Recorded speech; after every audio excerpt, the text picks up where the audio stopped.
is full house. Okay, can you all hear me? Yeah? Good, cool. And just waiting for the screen to change.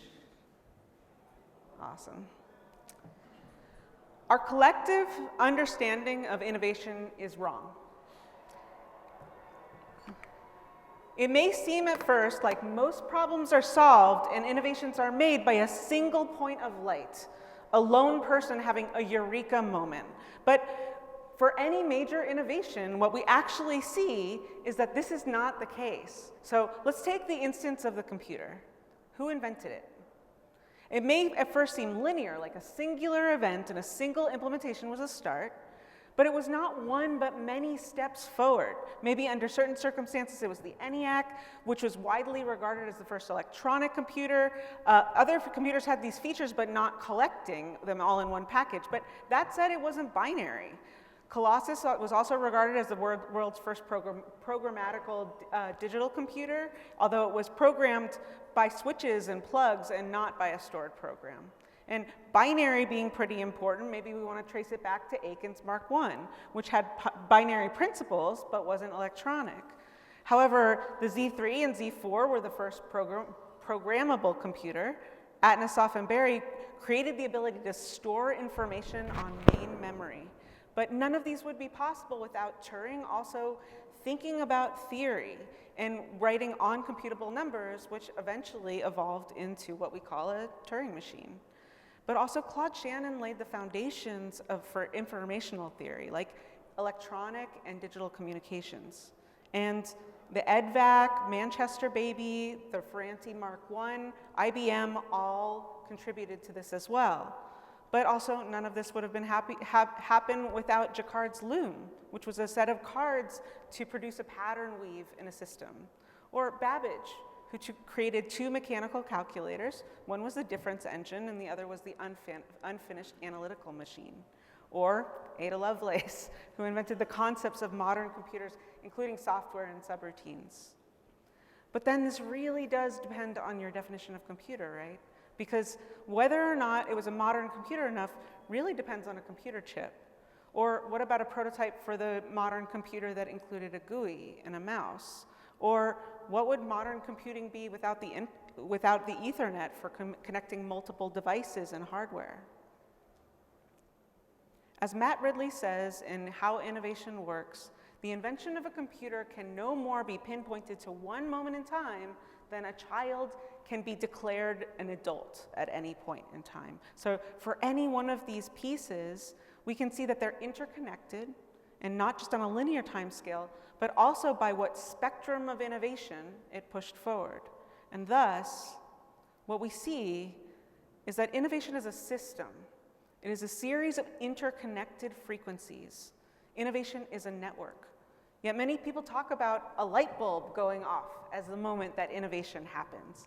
But even the light bulb was invented simultaneously by 21 different people in different parts of the world. Edison might have gotten that final patent over the line, but the invention of a light bulb was slow, it was cumulative, and it was inevitable. Innovation is not a singular eureka moment. So what does it take to take all sorts of different concepts and create something entirely new and useful out of them? How do we make a seismic shift out of things that were not there before? We often talk about the waves of JavaScript frameworks, that single moment in time where a framework hits massive relevance. But we don't talk about what makes a wave. Waves are not created on their own. They're created by a force of nature, the wind. So today we're going to talk about innovation in the industry, and we're going to talk about the wind and the waves. I'm Sarah Drasner, and today we're going to talk about the formation of framework waves from the epicenter. So,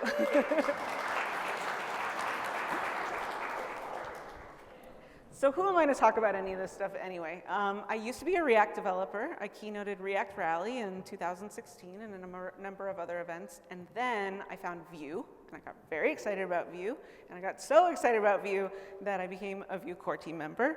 And then 2 years ago, I took a job at Google as a director of web. So I run web infrastructure, and I have many teams under me, like TypeScript, JavaScript at Google, SAS, CSS, Karma, testing, protos, and Angular is one of a few framework teams that I own. So I am not the Angular framework lead. I am Angular's grandma, basically.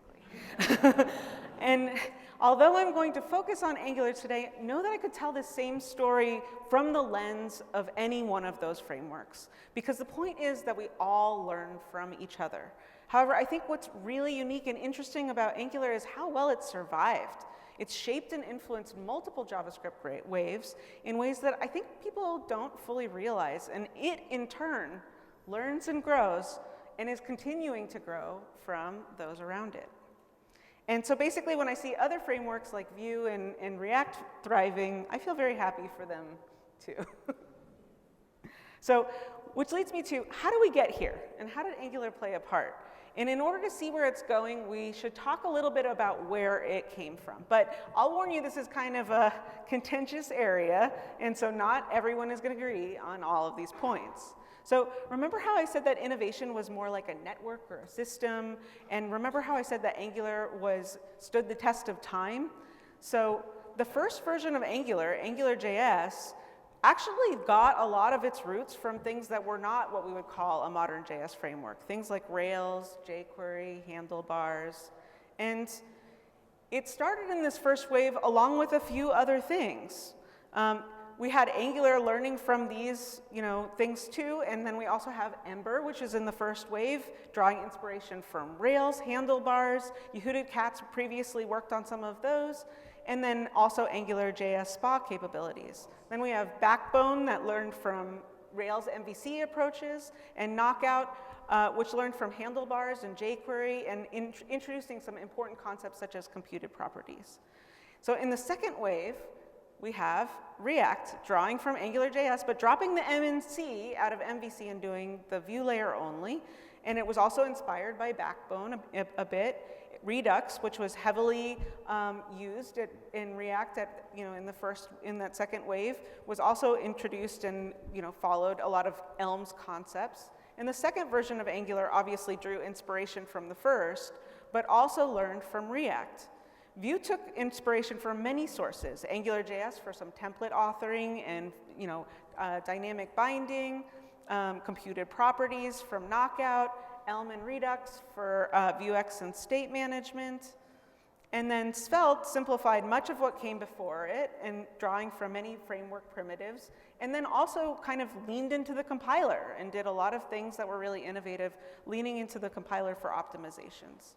So you'll notice I didn't mention all of my bets for this next wave, because I'm not a weatherman, but I will say that meta frameworks like Next and Nuxt have really definitely taken foot and hold in our community.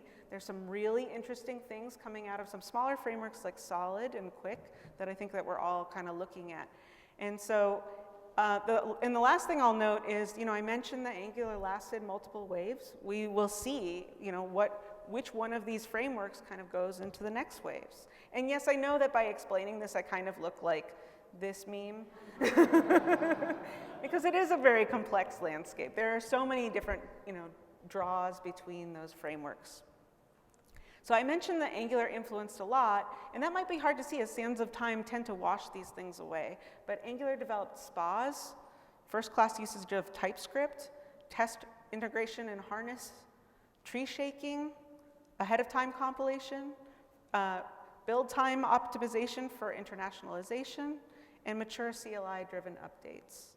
That said, that Angular team doesn't sit or stand alone. One of the things that I've noted in the time that I've spent with this team is how humble and hardworking and curious and eager this team is. And so they work on improvements, but they're also really enthusiastic and paying attention to a lot of the other things going on in communities, like Svelte's authoring simplicity, Vue's approach to SFCs, Svelte stores and simplified state management, Solid's reactivity, React's unidirectional data flow, Vue's animations, and Aurora, as you can see in Next.js's image component. So you may have noticed that improvements to Angular stalled for a minute, and I want to talk about that because I think it's important to address why that happened and why it's not going to happen coming up. So the team had to pause on some features because it was working on a thing called Ivy. Ivy was a massive ground-up rewrite of Angular's internal renderer. Ivy was an exploration of how to build a framework that could evolve over time. So you can liken that update to some of you React OGs might remember React Fiber. It's kind of a similar ground-up rewrite. The team took on changes to change the reconciliation algorithm under the hood many years ago. And also, Vue did an update of internals called Vue 3, rewritten in TypeScript and a complete rewrite of the reactivity system. So what do all these rewrites have in common? They have massive gains for the framework. They reduce tech debt. They make things easier to update from there. But there's a slight trade-off that work on that framework can stall for a little bit of a time. However, Ivy brought a lot of great improvements, improved code base organization, which also helped with the, introducing tech debt over time, Angular language service that allowed it for better integration with IDEs, significant speed improvements as well as bundle optimizations, and improved compilation errors. So that brings us today. Now that those updates are done, Angular is evolving, and there's a lot of new features that are really exciting, and there are also things that are being drawn from other parts of the community. So we'll talk first about signals for reactivity. Signals in Angular is really exciting. So let's say you have an app like this one, and we want to set up data so we can track it with a signal. A signal is a value that's reactive, meaning it can notify interested consumers when it changes. So let's say you want to update your users. We know that from our last update, we now have 16,000. We can set that amount. We can also update the users as new users come onto the platform. We do this via settable signals. So this is a getter function that you can use for the signal, and it includes set and update too. And we also have computed properties in signals. So there are a few amounts on here where the key is at the bottom, and you can see this change based on the month. We don't necessarily want to have a whole nother piece of data if we're drawing from the same source of data. So computed properties will track things based on their dependencies, and they won't update until one of those dependencies has been changed. So it actually makes things more simplified during the development process, and it makes it faster as well. And then effect is a side effectful, just like you might assume, is a side effectful state where you can update and change many things in the application. And this is just the beginning. Angular Signals also has flexible event scheduling and leans into the compiler for a lot of updates. And any DOM updates are fast-tracked so that you don't have to wait as long for something that's updating, so that people can see changes in your update very, very quickly. So even though much of what Angular is showing with signals is very unique and very interesting, much was gleaned from Solid. Solid has a very similar concept, and even though the API layer is derived more from a React kind of style, Ryan Carnotto was really helpful to the Angular team while they were developing this approach. Vue also has similar concepts around reactivity, but Vue uses a modern approach with using proxies, which are a modern JS feature. I actually ironically wrote these docs because I used to be on the Vue team. And Mishko, who is the maker of Quick, wrote this great post, which is a very comprehensive historical deep dive of reactivity, particularly interesting because of his current work with Quick, but also because he used to be the BDFL of Angular. So he's actually approaching it from many different lenses as well. So it's definitely worth checking it out. All right, let's keep going. Let's talk about lazy loading and hydration. Certainly people know that neither lazy loading nor hydration are particularly new, but we're working on a declarative lazy loading template annotation. So it'll enable you to specify what parts of your template you'd like to load lazily. The framework extracts the template segment and all of its transitive dependencies in a separate bundle, loads it lazily, and prefetches it on that specific condition. So in the example above, we're going to download and partially hydrate only the components outside of the lazy block, in this case, the app and the nav. And just like the rest of the features, there are similar concepts in other frameworks, such as Astro's islands. If you're familiar with Astro, this concept might look very similar to you. It's very similar with some changes for the way that Angular looks. And since we haven't finalized the design of this feature yet, we're going to look at like a made-up syntax. I put snowman in here. And we're going to finalize these in the next few weeks so that you can actually take a look in an RFC. But in this template, we basically have 3 blocks. We have the lazy part of the template, which will be lazily loaded when it enters the viewport. And then we have the loading indicator, which we specify declaratively. And then we have the error block, which will show when it fails. Now, this concept might remind you of React's lazy and suspense. It is very similar, but it has some interesting and different trade-offs. In Angular's case, the lazy block is declarative and does not invoke JavaScript by default. So there's some upfront, leaning into the compiler, there's some upfront optimizations used. So next thing is strictly typed forms. As mentioned, Angular was the first framework to adopt TypeScript. And some of TypeScript's popularity has been thanks to Angular. One of Angular's nice features is built-in form validations. You can see how easily I write and build in reactive form validations in a few lines of code. I don't have to add an external library, look at any external docs. It's all within the same framework. However, in previous versions of Angular, even if I wrote this validation, the type was cast to any. That's a real shame if you're talking about a framework that's TypeScript forward and is leaning on forms in order to display data. So we want to use TypeScript to do this kind of evaluation. So here in Angular v13, you can see that any type of form would have been cast to any. You can see how many people asked for this feature, almost 1,000 thumbs up on the GitHub repo. So that's, oh no. but have no fear, we added a feature that's both something that should be improved and also something that's way ahead. Angular already has form validation baked in, and now we can leverage TypeScript for strongly typed forms of validation. It's Angular's most requested feature, now shipped in v14. And you can see here how we can get great insights in type checking in our forms, making debugging and developer experience much more powerful without adding any external libraries or setting up interop with TypeScript. So another one is just tons of CLI updates and nice quality of life improvements. Due to the fact that Angular runs at scale at Google, and for projects such as Google Cloud, Angular has some of the most sophisticated upgrade functionality in the industry. We use ng update to transform code bases seamlessly and providing sophisticated error logs and error reporting along the way. This means that Angular can continuously improve over time with smaller risks to users. We learned about breakage the hard way.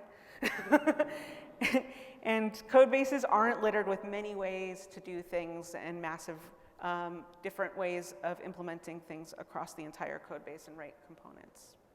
So one great feature is you can now add inline styles without a ton of config. For instance, dropping this straight up into a component using Sass, you can offer sophisticated effects like this in just a few lines of Sass mixins or directly inline. Or we now have built-in Tailwind config. You can add a config file. It will register in the application, allow a seamless integration with Tailwind and Tailwind's library. We can also enable resource optimization, inlining with simple addition to Angular JSON. So you can now see critical fonts inlined with a style tag, and our style sheets have been updated to load asynchronously, which is pretty awesome. And that brings us to our next subject that is on a lot of people's mind for Angular, which is better developer experience. Because Angular has stood the test of time, frameworks around it have done a really good job of thinking about developer experience improvements, and Angular's got to move ahead. And so Angular is now rising to the challenge of streamlining and simplifying a lot of its framework. So one example is standalone components, where devs no longer have to worry about writing and updating ng modules.